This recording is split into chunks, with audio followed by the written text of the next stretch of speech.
सभी को नमस्कार। शुभोदय भूगोल परिवार में आप सभी विद्यार्थियों का स्वागत है। और हमने जो एक श्रृंखला चला रखी थी असिस्टेंट प्रोफेसर भर्ती परीक्षा की साक्षात्कार को लेकर के,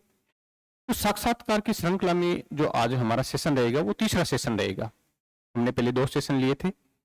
जिसमें पहले वाले सेशन में हमने एक पूरी रूपरेखा बना करके दी थी कि किस हिसाब से आपको कम समय में एक इंटरव्यू की तैयारी कर सकते हो। उसके बाद में जो दूसरा सेशन था हमारा, उस पर हमने एक आपका स्पेशलाइजेशन क्या होना चाहिए और साथ में हम टॉपिक कैसे सेलेक्ट करें, कैसे उसको पढ़ाई, वो हमारा दूसरा सेशन था। आज जो हमारा इस साक्षात्कार के श्रृंखला में जो हमारा तीसरा सेशन रहेगा, उस तीसरे सेशन में हम चर्चा करेंगे एक तो जो हमारा साक्षात्कार का दिन रहेगा, साक्षात्कार के दिन के समय या इंटरव्यू के दिन के समय हमारे को किन किन चीज़ों का थोड़ा सा ध्यान रखना चाहिए, और उसके साथ में इंटरव्यू के दिन जो हमारा इंटरव्यू रूम है उसमें हमारे को किस हिसाब से चीज़ों को मैनेज करना चाहिए, और उसके साथ में जो हमारा दूसरा बिंदु रहेगा वो रहेगा इसमें कि हम अपना जो जिला है वो किस हिसाब से तैयार करें, और उसके बाद में जो हमारा तीसरा बिंदु रहेगा करंट ज्योग्राफी या जो समसामयिक की जो मुद्दे हैं उनको लेकर के किस हिसाब से तैयारी करें। क्योंकि थोड़े विद्यार्थियों के क्वेश्चन आ रहे थे कि सर इन तीनों चीज़ों को मिलाकर के एक सेशन ले लो। काफ़ी विद्यार्थियों के कॉल मैसेज आ रहे थे, तो मैंने सोचा एक सेशन ले लिया जाए ताकि जो 6 तारीख वाले विद्यार्थी तैयारी कर रहे हैं इंटरव्यू की, उनको एक थोड़ा सा सहायता मिल जाए इसमें, और वो अपनी इंटरव्यू की अच्छी प्रिपरेशन कर ले, थोड़ा और कॉन्फिडेंस आ जाए उन विद्यार्थियों को लेकर के। तो पहले हम चर्चा कर लेते हैं हमारा जो दिन रहेगा साक्षात्कार का, उसमें हमारे को क्या क्या चीज़ों का ध्यान रखना चाहिए। साक्षात्कार का दिन, देखो वैसे तो बेसिक बातें हैं, सबको पता होती है, लेकिन एक बार थोड़ी सी कई बार हमारा ध्यान नहीं जाता उन चीज़ों पर, और फिर छोटी छोटी गलतियां हो जाती हैं, तो वो गलतियां आपको नहीं करनी है। जैसे कि किसी विद्यार्थी का 6 तारीख को इंटरव्यू है, तो कोशिश करो यथासंभव कि एक दिन पहले वहाँ आसपास के क्षेत्र में पहुँच जाओ। क्योंकि कई की आदत होती है कि जैसे 100 किलोमीटर 200 किलोमीटर है तो हम सेम डे पहुंच जाएंगे वहां पर, लेकिन ट्रैफिक वगैरह या जो हम जहां पर जो ट्रेवल का सहारा लेकर के हम उस स्थान पर पहुंचना चाहते हैं, कई बार हमारी किस्मत खराब होती है तो वहां पर हम समय पर नहीं पहुंच पाते। तो एक तो थोड़ा सा समय पहले ही, थोड़ा सा मेरे हिसाब से एक दिन पहले चले जाओ, तो थोड़ा सा खुद को कंफर्टेबल जोन में महसूस करोगे आप। ठीक है, उसके दिन जैसे ही आप जैसे 6 तारीख को हमारे इंटरव्यू हो तो समय पर तैयार होकर के, और यथा समय जहाँ पर आरपीएससी ने आपको जिस समय बुलाया है वहाँ पर आप घंटा आधा घंटा पहले पहुँच जाओ। और उसके बाद में जैसे ही मेरे हिसाब से आपको कोई किसी को 9 बजे का समय दिया तो 9 बजे वो बुला करके सबसे पहले एक लाइब्रेरी में बैठाएंगे, और वहाँ पर आपके जो DAA फॉर्म भरा है आपने और जो उस समय जो दस्तावेज लगाए थे उसमें आपके जो ओरिजिनल दस्तावेज है उनके साथ में मिलान किए जाएंगे, और आपका जो डॉक्यूमेंट वेरिफिकेशन है वो वहाँ पर मोटा मोटा काम किया जाएगा। ठीक है, कुछ विद्यार्थी कह रहे थे कि सर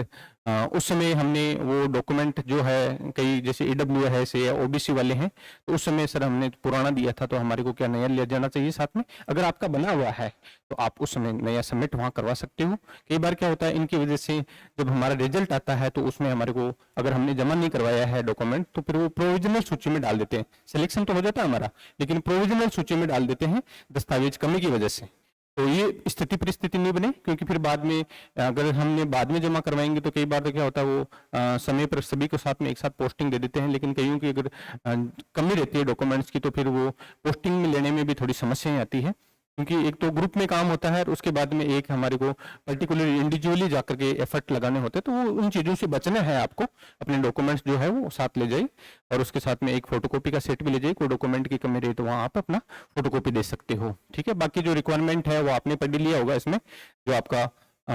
उसमें प्रवेश पत्र आया उसमें सारी चीज़ें लिख रखी है। तो जो डॉक्यूमेंट है वो ओरिजिनल डॉक्यूमेंट और साथ में फोटोकॉपी, और जो फोटो वगैरह है आपकी नई फोटो जो मांगी है उनको साथ में लेकर के चले जाए। जैसे डॉक्यूमेंट वेरिफिकेशन होंगे उसके बाद में आपको इंटरव्यू के लिए एक एक करके वहाँ पर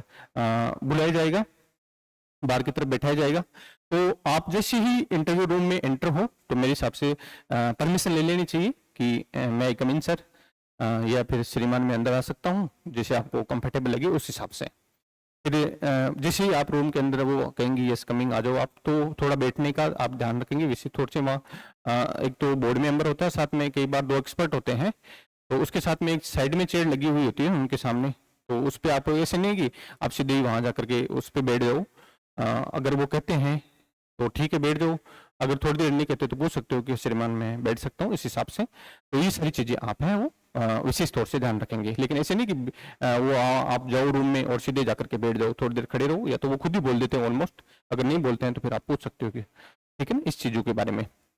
उसके अलावा आपसे क्वेश्चन पूछे जाएंगे स्टार्टिंग में। तो कई बार क्या होता है, स्टूडेंट जैसे एक रूम के अंदर जाता है तो थोड़ा घबराया हुआ रहता है, तो घबराना नहीं है। वहां पर आपको मैंने पहले ही कहा है, जैसे आप बाहर चेयर पे बैठो और आपको बुलाया जाता है अंदर की साइड में, तो आप थोड़ा सा खुद को कंफर्टेबल महसूस कर लो उस समय, कि डरना नहीं है, आराम से जो चीजें आ रही है बता देंगे आप। तो जैसे ही रूम के अंदर ये चीजें धारणा करके जाओगे तो वहां पर थोड़ा सा कम घबराओगे। और कईयों को अगर ऐसा लग रहा है कि नहीं सर थोड़ी सी घबराहट होती है, तो कोई बात नहीं, वहां पर आप बैठोगे। मेरे हिसाब से 5-10 सेकंड का समय होता है, उसके बाद में सारी चीजें नॉर्मल हो जाती है। जैसे वो क्वेश्चन पूछना शुरू करते हैं तो फिर वो आपको एक अच्छा इन्वायरमेंट लगने लग जाएगा। तो इसमें ज्यादा घबराने वाली चीज नहीं है। हो सकता है शुरू में कईयों के ऐसे हो जाए कि 1 या 2 या 3 क्वेश्चन वो पूछें, उसमें अगर आपको शुरुआत में प्रॉब्लम आई तो आप सॉरी सर कह के या तो अपने जो यूनिट वगैरह है, जो आपने लग रहा है कि ये इस यूनिट से पूछ रहे हैं ज्यादा क्वेश्चन, तो आप उनको कह सकते हो कि सॉरी सर आप इस यूनिट से न पूछें, मैंने इंटरव्यू के लिए ये यूनिट तैयार करी है, तो आप कृपया करके इसमें से अगर पूछ लेंगे तो मैं थोड़ा अच्छे से बता पाऊंगा आपको। तो इसी चीजें आप वहां पर अपनी फेवर में ले सकते हैं इंटरव्यू को, ठीक है। और बाकी चीजें जो प्रोसेसिंग में रहेगी वो आप सबको पता ही है, इसी से आंसर देना, ठीक है ना। थोड़ा खुद को कॉन्सेप्ट की चीजें ज्यादा पूछेंगे तो थोड़ा सा अच्छे से उनको कॉन्सेप्ट क्लियर करना उन चीजों का, अच्छे शब्दों का प्रयोग करके। और मैंने ये पहले ही कह दिया है आपको कि अच्छे शब्द तब आएंगे जब आप उन चीजों पे अच्छा खासा डिस्कस करोगे। तो मैं और ये जो चीज बार बार कह रहा हूँ, जो विद्यार्थी जिनका 10 तारीख या 15 तारीख या 20, 25, 30 जब भी इंटरव्यू हो, थोड़ा डिस्कस कर लो ग्रुप में, ताकि वहां पर थोड़े वर्ड आसानी से आ जाएंगे, थोड़ा फ्लो आपका अच्छा बन जाएगा वहां एक्सप्लेन करते समय, ठीक है ना। तो जैसे क्वेश्चन पूछे आराम से बता दो, नहीं आता है तो सॉरी सर। और अगर ज्यादा क्वेश्चन नहीं बता पा रहे हो तो आप अपनी एक कंफर्टेबल जोन में ले जाओ इंटरव्यू को, उस यूनिट का नाम बता दो जो आपने तैयार करी है, तो वहां पर वो क्वेश्चन पुटअप कर लेंगे आपसे, ठीक है ना। तो इस चीज का थोड़ा सा विशेष तौर से ध्यान रखेंगे आप। इसके अलावा आपको पढ़ाने के लिए दिया जाएगा कि आप अपनी कोई टॉपिक तैयार करा तो उस पर आप पढ़ाइए। कई बार तो क्या होता है 99% केसेज में तो यही हो जाता है, तो वो आप सीधे जाकर के पढ़ा देना जो आपका टॉपिक है। और कईयों को ऐसे लगता है, पढ़ाने वाले टॉपिक में मैंने बता दिया वैसे किन किन चीजों का ध्यान रखना, आप सेकंड सेशन ले लेना, उसमें सारी चीजें पता चल जाएगी आपको, ठीक है। कई बार उसमें 2-3 स्थिति हो सकती है कि या तो वो आपसे कहे कि आपने कोई टॉपिक तैयार करा है कि पढ़ाने के लिए, तो आपके तो हाँ सर मैंने ये टॉपिक तैयार करा है, मैं इस पे पढ़ा दूंगा। तो वो कह सकते इस पे नहीं, कोई और टॉपिक बताओ। तो अगर वो हो सकता, तभी मैं कह रहा था कि टॉपिक जो आपको पढ़ाने हैं उसमें 2-3 ऑप्शन लेकर के चलो आप, ठीक है ना। तो एक तो ये चीज आपको ध्यान रखनी है। इसके अलावा जो आपको चीज ध्यान में रखनी है कि पर्टिकुलरली उस यूनिट से थोड़ा टॉपिक चूज करना जहां आप उस यूनिट के आसपास के अच्छे क्वेश्चन बता सको। वैसे पूरा टीचिंग वाला मेरा लिया हुआ है तो सारी चीजें वहां पर क्लियर हो जाएगी। उसके बाद में वो जैसे आप टॉपिक क्लियर करते हो, वापस आकर के वो आपको कहेंगे कि चलो ठीक है बैठो। कई बार तो कहते हैं ठीक है, कईयों को तो सीधा ही रवाना कर देते हैं और कईयों को बैठ करके वापस क्वेश्चन पूछते हैं उस टॉपिक या यूनिट या किसी और चीजों के बारे में जो उनसे पूछने हैं क्वेश्चन, ठीक है ना। तो ये एक रूम का इन्वायरमेंट रहेगा, इसको घबराने नहीं, बिल्कुल ईजी चीजें रहेगी, ठीक है ना। तो कईयों को क्या होता है शुरू में एक छोटी चीज होती है उसको सोच करके बड़ा कर देते हैं वो, तो इसे धारणा नहीं रखनी है। आराम से बढ़िया आप जो चीजों को तैयार करना चाहते हो वो सारी चीजें आपकी आराम से तैयार है, और उसको वहां पर अच्छे से प्रेजेंट करनी है। तो जो घबराने वाली स्थिति है ना उसको थोड़ा सा कम करना आप, ठीक है ना। तो ये हमारा जो इंटरव्यू का जो एक माहौल रहेगा एक रूम के अंदर, उन चीजों को आपको इस हिसाब से फेस करनी है और उलझना नहीं है उनके साथ में। कई बार क्या होता है कि हम बताना चाहते हैं, आधा अधूरा आंसर रह जाता था, उनको कहेंगे कि आपने सही बताया, तो उसमें आप एक्सक्यूज करके ये कह सकते हो कि सर अभी मेरे को इसके बारे में इतना ही ध्यान था, जो मेरे को आ रहा था मैंने आपको बता दिया है, ठीक है ना। ऐसे नहीं कि हाँ सर जो मैंने बताया वो बिल्कुल 100% करेक्ट ही है। ऐसे आप बीच का सा आंसर कर दो उनको इस हिसाब से, तो उनको भी नहीं लगेगा, उनको बुरा नहीं लगेगा कि हाँ चलो ठीक है भाई, जैसे बच्चे को आ रहा था उसने ऐसे बता दिया हिसाब से, ठीक है ना। तो ये चीजें जो ध्यान में रखनी है इंटरव्यू के दिन, वो जो बेसिक बातें हैं वो आपको बता दी है। अब इसके अलावा जो हमारा जो नेक्स्ट जो बिंदु हो सकता है जिस पर हम चर्चा करना चाह रहे थे, बच्चों की थोड़ी सी ज्यादा मांग आ रही थी इसको लेकर के कि जिला को कैसे तैयार करें।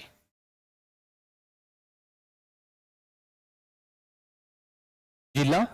कैसे तैयार करें, कौन कौन सी चीजें हम अपने जिले की तैयार करें। तो देखो जो कई लोग तो ऐसे हैं जो अभी प्रिपरेशन ही कर रहे हैं, तो उनको तो सिर्फ अपना होम डिस्ट्रिक्ट वो ही तैयार करना है।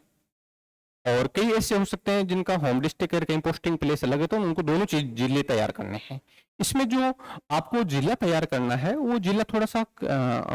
बड़ा तैयार करना है अपना, उसमें सारी चीजें आ जानी चाहिए। बड़ा का मतलब ये हो गया सारी चीजें आ जानी चाहिए। जैसे अगर हम बात करें, आपका जिला भौगोलिक दृष्टि से भी तैयार होना चाहिए,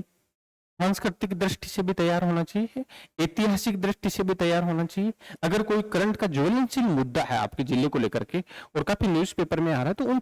चीजों के आसपास की चीजें भी आपको पता होनी चाहिए, ठीक है ना। अब भौगोलिक दृष्टि से क्या क्या चीजें तैयार करें, जैसे हम भूगोल की किताब पढ़ते हैं राजस्थान का भूगोल की, उसमें सारे जो बिंदु लिखे हुए रहते हैं ना, तो वो सारे बिंदु आप अपनी जिले में उनको अप्लाई करके सारी चीजें तैयार कर सकते हैं। जैसे अपने जिले की स्थिति विस्तार कितना है, लेटीट्यूड लॉन्गिट्यूड पता होना चाहिए, उसका एरिया पता होना चाहिए, ठीक है ना, उसका आकार किस हिसाब का वो पता होना चाहिए, उसके आस पड़ोस में लगने वाले जिले और दूसरे कौन कौन से वो पता होना चाहिए, उसके बाद में वो कौन से भौतिक प्रदेश में आता है वो पता होना चाहिए, उसके बाद में उसमें अगर अफवाह तंत्र हो रहा है, कोई नदी वगैरह बह रही है बड़ी नदी, उसके बारे में उसको पता होना चाहिए, साथ में कोई झील तालाब वगैरह या फिर जो फेमस जो चीजें होती है ना, हम कह सकते हैं कोई झरना वगैरह, उस हिसाब से उसमें तैयार होना चाहिए आपका। इसके अलावा आप उसमें कोई अगर परियोजना चल रही है अच्छी खासी, तो वो आपकी अच्छी तैयार होनी चाहिए। इसके अलावा फिर आप उसमें जलवायु किस हिसाब की है, कौन से जलवायु प्रदेश में पड़ता है, वो आपका अच्छा तैयार होना चाहिए। उसके बाद में कोई किस प्रकार की मिट्टी पाई जाती है, वो अच्छा सा तैयार होना चाहिए। पॉपुलेशन डेंसिटी, लिटरेसी रेट कितनी है, किस हिसाब की है, वो थोड़ा सा पता होना चाहिए। इसके अलावा इंडस्ट्री अगर कोई लगा हुआ है, साथ में ही मिनरल्स अगर खनिज वगैरह अगर निकल रहे हैं वहाँ उस जिले में, कोई खनिज के लिए प्रसिद्ध है, तो उसके क्षेत्र और उस खनिज के बारे में अच्छा खासा पता होना चाहिए। इसके अलावा उसमें जो भौगोलिक परिस्थितियां हो सकती है सारी की सारी, कोई टूरिज्म वगैरह अगर फेमस है तो वो आप उसके बारे में बता सकते हो। तो इस हिसाब से अपने जिले को एक बेसिक तरीके से तैयार कर लेना भौगोलिक दृष्टि से। उसके अलावा आप सांस्कृतिक दृष्टि से कोई अगर बढ़िया पर्यटन स्थल है, पर्यटन स्थल के साथ साथ में कोई अगर वहाँ चाहे वो गीत संगीत, अगर कोई चीज ऐसी है जो सांस्कृतिक दृष्टि से पहनावा वेशभूषा अगर पर्टिकुलरली किसी डिस्ट्रिक्ट विशेष से है, तो वो सारी चीजें जो सांस्कृतिक हम पढ़ते हैं राजस्थान की संस्कृति के बारे में, अगर उससे संबंधित अगर कोई चीजें हैं तो वो सारी की सारी चीजें आपको पता होनी चाहिए। इसके अलावा हिस्ट्री की दृष्टि से भी आप उसको तैयार करो। कोई बढ़िया राजवंश अगर रहा हुआ हो, कोई अच्छी पुरानी ऐतिहासिक घटनाएं घटित हुई हुई उससे संबंधित, क्योंकि अगर केसरी सिंह जी का अगर बोर्ड आ जाता है तो वो थोड़ी सी इतिहास को प्रेफरेंस रखते हैं, तो मेरे हिसाब से उस वाले पार्ट को भी आप अपने जिले से संबंधित जो कोई भी राजवंश रहे हुए हैं अच्छे, तो उनको अच्छे से याद करके जाओगे, थोड़ा सा बेस्ट रहेगा, खुद को कॉन्फिडेंस भी रहेगा। हो सकता है पूछे नहीं पूछे वो अलग बात है, लेकिन थोड़ा तैयार रहेगा तो ये मन में नहीं रहेगा कि कहीं ये क्वेश्चन नहीं पूछ ले, ठीक है ना। तो उसको आप अच्छे तरीके से डिस्ट्रिक्ट वाले को भी अच्छे तरीके से याद करोगे। तीनों दृष्टि से, चाहे वो भौगोलिक हो, सांस्कृतिक हो और चाहे उसमें ऐतिहासिक हो। इसके साथ में आप राजनीतिक दृष्टिकोण से भी उसको अच्छे से तैयार करके जाना। अगर पूर्व में कोई कैबिनेट मंत्री अगर उनका अच्छी कोई योजना वगैरह लॉन्च की हुई है उस हिसाब से। उसके अलावा आपके यहाँ जो अगर कोई जिला अगर नया जिला बना है उसको आप थोड़ा विशेष तौर से ध्यान रखेंगे कौन सी कमेटी के तहत बना है। उसके अलावा उसमें कौन कौन सी तहसीलें शामिल है। इसके अलावा उसमें तहसीलों के साथ साथ में कौन से अगर खंड है जो होते हैं ना अपने उसमें जिसमें एसडीएम वगैरह बैठते हैं, तो खंडों की संख्या कितनी है, तो सारी थोड़ी ब्लॉक वगैरह तो किस हिसाब से पता होना चाहिए। उसके अलावा कोई अगर अभी हमारा जिला है, जिले से कोई एमपी या एमएलए वगैरह चुन करके गया वो पता होना चाहिए। उसके साथ में कलेक्टर और एसपी के बारे में भी थोड़ा पता होना चाहिए। तो ये जो बेसिक जानकारी है ना अपने जिले की, चाहे वो प्रशासनिक दृष्टि से हो, चाहे राजनीतिक दृष्टि से हो, चाहे ऐतिहासिक दृष्टि से हो, चाहे सांस्कृतिक दृष्टि से हो, चाहे भौगोलिक दृष्टि से हो, वो सारा का सारा अच्छे से आपको तैयार करके जाना है। इसमें ये जो मेन बिंदु है ना, ये मैं बता रहा हूँ, उनको अच्छे से तैयार करके जाओगे तो अगर आपके जिले से संबंधित अगर कोई क्वेश्चन पूछा जाएगा तो वहां पर आप मात नहीं करोगे। तो भौगोलिक तो मस्ट है ही है, क्योंकि आप भूगोल के स्टूडेंट हो, सारी चीजें अच्छे से याद करके जाओगे। कई बार नदियों से संबंधित क्वेश्चन पूछा जाता है, कई बार वनस्पति से संबंधित क्वेश्चन पूछा जाता है। तो मेरे हिसाब से जिले को तो आप अच्छे से अपना तैयार करके जाना, ठीक है ना। अब जिला के साथ साथ में हम थोड़ी सी चर्चा कर लेते हैं, जिला इस हिसाब से आपको तैयार करके जाना है, ठीक है ना। उसके बाद में जो तीसरा बिंदु रहेगा हमारा,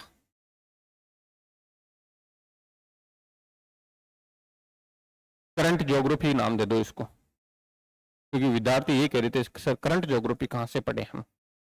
ठीक है ना। जो समसामयिक के जो मुद्दे रहेंगे वो कहाँ से पढ़े। तो देखो कई मुद्दे हो सकते हैं वैसे तो, लेकिन इसमें अगर हम करंट ज्योग्राफी या करंट की अगर इंटरव्यू से संबंधित अगर दृष्टिकोण से अगर हम बात करें, तो उसमें आप एक तो इस विशेष तौर से इस बात का ध्यान रखेंगे कि अपना इंटरव्यू जिस डेट में है उसमें 2-3 दिन पहले की जो न्यूज़पेपर कटिंग होती है ना बेसिक, उस पर अच्छा से पढ़ करके जाओगे। जरूरी नहीं है कि वो अपने भूगोल से संबंधित ही हो, इसके अलावा भी कोई दूसरी बातों से या दूसरे मुद्दों से संबंधित वो चीज हो सकती है। तो इंटरव्यू से 2 दिन या 3 दिन पहले की जो न्यूज़पेपर है मस्ट आ रही है, बार बार रिपीट हो रही है, तो इस चीज का थोड़ा विशेष तौर से आप ध्यान रखेंगे, अच्छे से पढ़ करके जाएंगे और उसमें नकारात्मक और सकारात्मक दोनों दृष्टिकोण से सोच करके उसके आप आंसर वहां दे सकते हो जिस हिसाब से वो पूछना चाह रहे हैं। ठीक है ना। इसके अलावा कोई भी जैसे करंट की अगर हम बात करें फिर भूगोल की, तो उसमें चाहे वो हमारी इन्वायरमेंट से रिलेटेड कोई मुद्दे या रिपोर्ट हो वो अच्छे से पढ़ करके जाना। इसके अलावा चाहे वो भूगोल, भारत का भूगोल में संबंधित कोई अगर करंट का मुद्दा हो, चाहे जैसे मैं मेन मस्ट बात करूं तो अब की बार जो हमारा मानसून पैटर्न बदला था और जिसके कारण राजस्थान में जैसे सवाई माधोपुर वाले इलाके वहां पर थोड़ी सी बाढ़ के हालात बने थे। इसके अलावा पंजाब का जो पूरा इलाका है वहां पर बाढ़ वगैरह आई थी इंडिया के दृष्टिकोण से। तो ये जो हमारा डिजास्टर वाला जो है आपदाओं से संबंधित प्राकृतिक आपदाओं में जिसमें हम बाढ़ को शामिल करते हैं, तो ये हमारे सिलेबस में भी है थ्योरी वाले में, और इसको हम करंट के मुद्दे से जोड़ करके और भूगोल की दृष्टि में मानसून से जोड़ करके यहाँ पर एक अच्छा सा प्रिपरेशन करके तैयार करके जाओगे आप। हो सकता है अगर इस यूनिट से संबंधित कोई अगर वहां एक्सपर्ट आ जाता है तो वहां अच्छे खासे क्वेश्चन बनते हैं और अच्छे खासे आपको वहां पर तैयार किया हुआ तो आराम से उनको सेटिस्फाई कर सकते हो आप। ठीक है ना। तो इन्वायरमेंट से रिलेटेड जितने भी ज्वलनशील मुद्दे हो, चाहे वो पोल्यूशन से संबंधित हो, चाहे कोई कॉन्फ्रेंस वगैरह अभी हाल ही में हुई हो उसके क्या लक्ष्य रखे गए उनसे संबंधित बातें हो, भारत का उसमें क्या योगदान रहा है, भारत के संबंधित कोई मुख्य बात हो उससे जुड़ी हुई, इसके अलावा ओजोन से रिलेटेड कोई थीम वगैरह से रिलेटेड, ऐसी जो बेसिक बातें हैं ना, जैसे अभी थोड़े दिन पहले 16 सितंबर को जो ओजोन दिवस आया था उससे संबंधित क्या है, उससे रिलेटेड आसपास की चीजें आप अच्छे से तैयार करके जाओगे। ठीक है ना। इसके अलावा और करंट में क्या पूछ सकते हैं, कोई अगर रिपोर्ट आई हुई हो और वो भूगोल से संबंधित हो तो वो रिपोर्ट वगैरह भी तैयार करके, अब पूछ रहे थे विद्यार्थी सर कैसे तैयार करें, इतना कम समय ये सारा कंटेंट मिलेगा कहाँ पर, तो आप अगर ऐसी चीजें को अगर सारा लेते हो तो मैंने पहले भी बताया था आपको एक चैट जीपीटी नाम है उसको डाउनलोड करके आप उससे सारी चीजें एक अपने इंटरव्यू बेस है वहां पर वो अगर सर्च करोगे उनको बताओगे तो वो सारी चीजें निकल करके बाहर आ जाएगी, तो उससे संबंधित आप आराम से अपना अच्छा कंटेंट है वो तैयार कर सकते हो। ठीक है ना। तो बाकी जो करंट वाला मुद्दा है उसको इस हिसाब से आपको डील करना है। इसके अलावा जो और कोई बातें हो सकती है क्या इंटरव्यू से संबंधित, क्योंकि विद्यार्थी है, विद्यार्थी के जहन में बार बार नए नए क्वेश्चन आते रहते हैं। ठीक है ना। कई विद्यार्थी ये पूछ रहे थे कि सर जैसे मैं उनके क्वेश्चन डिस्कस करूं तो कि सर इंटरव्यू में हमारे को अगर स्पेशलाइजेशन में पूछे, अगर हमारा टॉपिक हम अलग यूनिट से पढ़ा रहे हैं, हमारा स्पेशलाइजेशन अलग है और हमारी पीएचडी की जो थीसिस है वो अलग है, ठीक है ना, तो इन मुद्दों पर क्या हमारे से क्वेश्चन पूछ सकते हैं कि आपका एक क्यों नहीं है, तो ऐसा कोई जरूरी नहीं है, आपकी मर्जी हो उस यूनिट से आप पढ़ा सकते हो, लेकिन वो यूनिट थोड़ी सी अच्छे से तैयार होनी चाहिए, उस यूनिट से संबंधित आसपास में क्वेश्चन पूछे तो वो आपको आना चाहिए, आप अपना स्पेशलाइजेशन अलग तरीके से बता सकते हो जहां से आपको वहां आराम से क्वेश्चन पूछे जा सके, आप अपना जो रिसर्च वाला एरिया है वो अलग यूनिट से या अलग टॉपिक लेकर के लिख सकते हो, वो आपकी इंटरेस्ट की बात है, वहां पर ऐसे कोई ज्यादा एक्सक्यूज वाली चीजें नहीं है कि आपसे ये पूछा जाएगा कि आपका तो स्पेशलाइजेशन अलग है कि इंटरव्यू का टॉपिक इससे मैच क्यों नहीं कर रहा है, ऐसी कोई चीजें नहीं है, इंटरेस्ट है आपका, आप उसमें एक्सपर्ट है और आराम से उनको आंसर कर रहे हैं। इसके अलावा विद्यार्थी पूछ रहे थे कि सर जो हमारी पीएचडी है हमने तो अभी रजिस्ट्रेशन नहीं करवाया है, तो रजिस्ट्रेशन में भी हमने हाल ही में करवाया है, तो हमारे से क्या पूछा जा सकता है, तो बेसिक जो इस पर मैंने सर को बोला है विजय प्रकाश जी को, एक हम कह सकते हैं उनको इस फील्ड का एक अच्छा खासा नॉलेज है रिसर्च का, जेएनयू से पढ़े हुए हैं, उसके बाद में उन्होंने रिसर्च करी थी, उसके बाद में उनका जैसे हरियाणा असिस्टेंट प्रोफेसर में अच्छी रैंक से सिलेक्शन है, राजस्थान में आरपीएससी में असिस्टेंट प्रोफेसर में अच्छी रैंक से सिलेक्शन है, उन्होंने आरपीएससी वाला ज्वाइन किया, तो मैंने उनको कहा सर आप 10-15 मिनट का एक पीएचडी पर छोटा सा सेशन ले लो, या तो आज तक भेज दिया है मेरे पास, तो मैं उसको जैसे समय मिलेगा अपलोड करवा देंगे अपन उसको, ठीक है, देकर के। तो सर ने जो बिल्कुल इस पीएचडी को लेकर के एक एक चीज को बहुत बारीकी से बताया है, तो जो चौथा सेशन रहेगा ना हमारा वो पीएचडी से संबंधित रहेगा और उसको भी जल्दी अपलोड कर दिया जाएगा, तो वहां पर आप आराम से बेसिक बातें सारी चीजें, क्योंकि सर ने एक प्रश्नोत्तरी भेजी थी 20-25 क्वेश्चनों के आसपास में, तो फिर मैंने सर को कहा था, मैंने सर आप ही लो इस पर सेशन, आप थोड़ा अच्छा बता पाओगे बच्चों को, क्योंकि उसमें जैसे चैट जीपीटी एआई को लेकर के जोड़ा गया है रिसर्च से लेकर के, उसके बाद में चाहिए वो हमारा प्लेगरिज्म से संबंधित मुद्दे हो, हाइपोथेसिस टेस्टिंग से संबंधित मुद्दे हो। एक बच्चों का था कि जर्नल से संबंधित, ज्योग्राफी के जर्नल कौन से, तो उन्होंने भी 2-3 जर्नल आराम से बताए, तो उनको आप एक हेल्पफुल रहेगा वो वीडियो आपके लिए पीएचडी का। वैसे जो बच्चे पूछ लेते मेरे से कि सर पीएचडी में अगर स्टार्टिंग में ही करा है तो फिर क्या है, तो पीएचडी में स्टार्टिंग में करा तो बेसिक बातें आपको अपनी जो सिनॉप्सिस है उसके बारे में आपको थोड़े बेसिक पता होनी चाहिए, चैप्टराइजेशन पता होना चाहिए, टॉपिक क्यों चूज करा, ये से बेसिक क्वेश्चन है उनके बारे में पता होना चाहिए। पूरा रिसर्च के बारे में आपसे नहीं पूछेंगे, अगर अपनी अगर हाल ही में अगर इसको तैयार करवाया है, अगर रजिस्ट्रेशन वगैरह हुआ है तो। कुछ बच्चे थे 2-3 साल के कह रहे थे कि सर 2-3 साल हो गए, चैप्टर 2-3 ही लिखे हैं, तो उनको थोड़ा सा आप चैप्टराइजेशन तैयार करके जाओ कि सर हमने, क्योंकि ये तो है नहीं उनको हकीकत तो वैसे पता है नहीं कि आपने कितना काम कर रखा है, वो तो आपको ही पता है, लेकिन आप उससे संबंधित अगर क्वेश्चन वहां पूछते हैं बता दोगे तो उनको लगेगा कि हाँ आपने जितना कर रखा है काम वो आपने बता दिया है। ठीक है, तो मेरे हिसाब से उनको ये कहना कि सर ऑलमोस्ट काम कंप्लीट है, 5-6 चैप्टर मैंने लिख दिए पूरे कंप्लीट, सर को चेक करवा दिए, बाकी 2-3 चैप्टर है मेरा कंटेंट एक जगह किया हुआ है पूरा, जो हमारा होता है ना डाटा वगैरह, और उसके बाद में सर जैसे ही मेरे इंटरव्यू हो जाता है, मेरा सिलेक्शन हो जाता है, उसके बाद में मैं इस पर काम करना शुरू कर दूंगा, और इसमें आने वाले हो सकता है 5 महीने 6 महीने में मैं अपनी पीएचडी वो सबमिट करवा दूं, तो उसमें बेसिक जो आपके क्वेश्चन है वो पूछे जा सकते हैं। ईयू का ये था कि सर हमारी पीएचडी बिल्कुल सबमिट हो गई है, अब हमारे को काफी टाइम हो गया, तो एक बार ब्रीफिंग उसको थोड़ा सा रिकॉल करने की कोशिश करो क्या चीजें होती है, तो वो सारी चीजें आपको थोड़ी सी पता होनी चाहिए। वैसे सर ने पीएचडी पर ले लिया तो बाकी चीजें वो वहां पर क्लियर कर देंगे। इसके अलावा जो मोटा मोटा मैं बताना चाह रहा हूँ कि कौन सा आपने मेथड यूज करा था, उसमें जो हम लेते हैं ना सैम्पलिंग के समय स्ट्रेटिफाइड रैंडम थोड़ा अच्छा माना जाता है, तो उसका उदाहरण देकर के आप अपना टॉपिक अच्छे से एक्सप्लेन कर सकते हो। इसके अलावा जो डाटा पूछे जाते हैं कि कौन से डाटा का आपने काम में लिए थे, तो प्राइमरी लिए तो प्राइमरी बताओ कौन कौन सी विधि है, तो वो प्राइमरी और सेकेंडरी डाटा को थोड़ा सा अच्छे से पढ़ के जाना। उसके अलावा आपका चैप्टराइजेशन है उसकी थोड़ी भूमिका मोटी मोटी है वो पूरी अच्छे से पढ़ करके जाना। इसके अलावा जो बेसिक बातें हैं अपने टॉपिक से रिलेटेड वो सर करवा दिए हैं, तो वो पीएचडी वाला आप वहां देख लेना, ठीक है ना। तो जो मेरे हिसाब से जो मेन बातें होनी चाहिए थी, साक्षात्कार के देने वाली चीज, और उसके साथ में ही आपका जो जिला है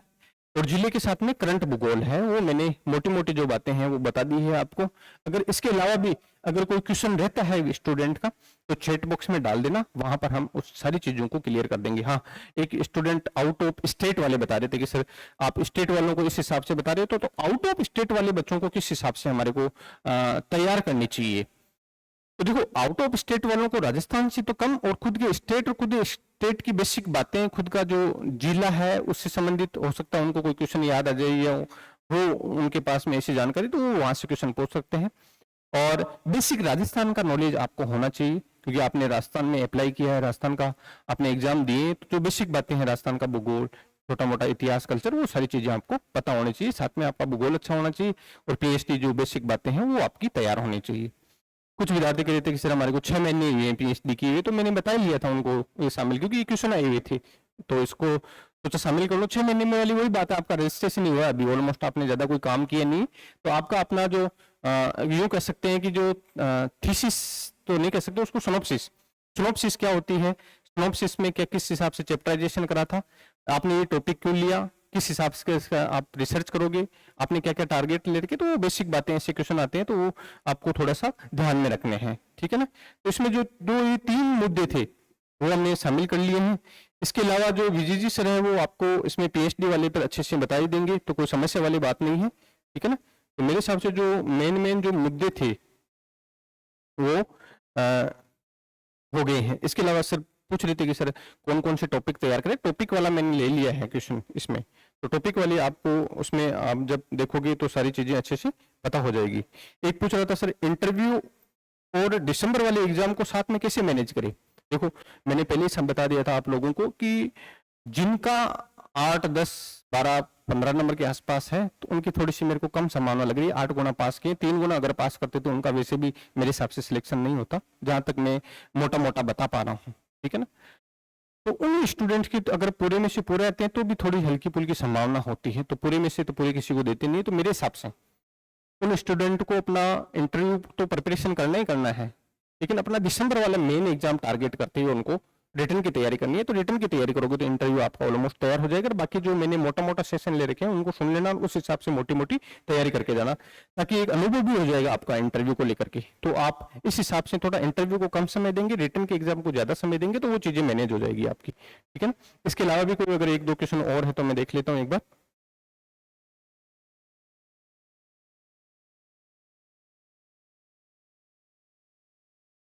एक था कि सर एमए किया हुआ है 2016 में, नेट और असिस्टेंट प्रोफेसर क्लियर हुआ है, तो कैसे क्या बोले इस बारे में, और बीच में बस कंपटीशन ही दिया हुआ है या कैसे और उनको बताएं। बिल्कुल आप बता सकते हो, अपनी पारिवारिक परिस्थितियां, अपनी फैमिली परिस्थितियों का हवाला देकर के इस हिसाब से उनको बता सकते हो कि सर बीच में ऐसी परिस्थितियां आ गई तो कुछ समय के लिए हमारे को हो सकता है, जो कई बच्चे ऐसे हैं जिन्होंने पढ़ाई को भी ब्रेक किया, फिर वापस शुरुआत करी है, फिर उन्होंने नेट वगैरह ये चीजें क्लियर करी है, तो उनको लग रहा है कि 16 के बाद में आपने हो सकता है इतना टाइम क्यों लग गया, तो कोई भी एक ऐसा इश्यू लेकर के आप इन चीजों को जस्टिफाई कर सकते हो, ठीक है ना। उसके अलावा अगर और कोई क्वेश्चन है तो देख लेता हूँ। वैसे जो मोटे मोटे क्वेश्चन है वो मैंने पहले शामिल कर लिए थे, ठीक है ना। तो ये बेसिक क्वेश्चन थे जो विद्यार्थियों के थे, तो मेरे हिसाब से जो अपन ने शामिल करना था वो सारे शामिल कर लिए हैं। अगर और भी किसी विद्यार्थी को लगे कि सर इसमें कोई मुद्दा शामिल होना चाहिए था और आपने शामिल नहीं करा, चैट बॉक्स में डाल देना, उसमें हो सकता है कोई चौथा पांचवा जब भी सेशन लेंगे उस समय कर लेंगे, और या फिर इसमें आपको जो चैट बॉक्स है उसमें आपको आंसर कर दिया जाएगा, ठीक है ना। तो मेरे हिसाब से जो हमारा आज का सेशन लेने का जो उद्देश्य था, जो 3 बिंदु अपन ने शामिल करे हैं, उन तीनों बिंदु पर अच्छा खासा डिस्कस हो गया। ज्यादा लंबा नहीं ले रहे हैं, बेसिक बातें बता रहे हैं, क्योंकि आपको यहाँ भी ज्यादा समय खराब नहीं करना है, ठीक है। इसलिए छोटे छोटे सेशन लेकर के एक ब्रीफिंग कर रहे हैं ताकि आप आराम से अपने इंटरव्यू की तैयारी कर सको, ठीक है ना। तो बिल्कुल पहली बात, घबराना नहीं है, मानसिक मजबूती के साथ में वहां पर पेश होना है, आराम से सारी चीजें रिकॉल हो जाएगी, कोई घबराने वाली बात नहीं है। कईयों को लग रहा होगा कि कम समय मिल रहा है स्टार्टिंग वालों को, कोई बात नहीं, आपने पुराना पढ़ा ना, उसके आधार पे आपका इंटरव्यू अच्छा खासा चला जाएगा। ये मैं अपने अनुभव और जो दूसरे लोग हैं उनसे जब बातचीत करते हैं तो ऐसी चीजें निकल करके आती है, तो घबराना नहीं है कि मेरा को कम टाइम मिला, इसको ज्यादा टाइम मिल गया, ठीक है ना। मानसिक मजबूती के साथ में पेश होगी, बिना घबराए, एक कॉन्फिडेंस के साथ में, एक अच्छी पर्सनालिटी के साथ में वहां पेश होगी, तो आपका इंटरव्यू अच्छा जाएगा, आपको अच्छे मार्क्स मिलेंगे, ठीक है ना। घबरा गए तो फिर आप अपना जानो, इस बात का विशेष तौर से ध्यान रखना है, ठीक है ना। तो जो 6 तारीख को जा रहे हैं, 7 तारीख को जा रहे हैं, 8 तारीख को जा रहे हैं, उनको स्वाध्याय भूगोल परिवार की ओर से अग्रिम शुभकामनाएं, और ईश्वर से प्रार्थना करते हैं कि आपका इंटरव्यू बहुत जबरदस्त जाए और आपका अंतिम चयन हो। इन्हीं शुभकामनाओं के साथ में आपको पुनः हार्दिक बधाई, धन्यवाद।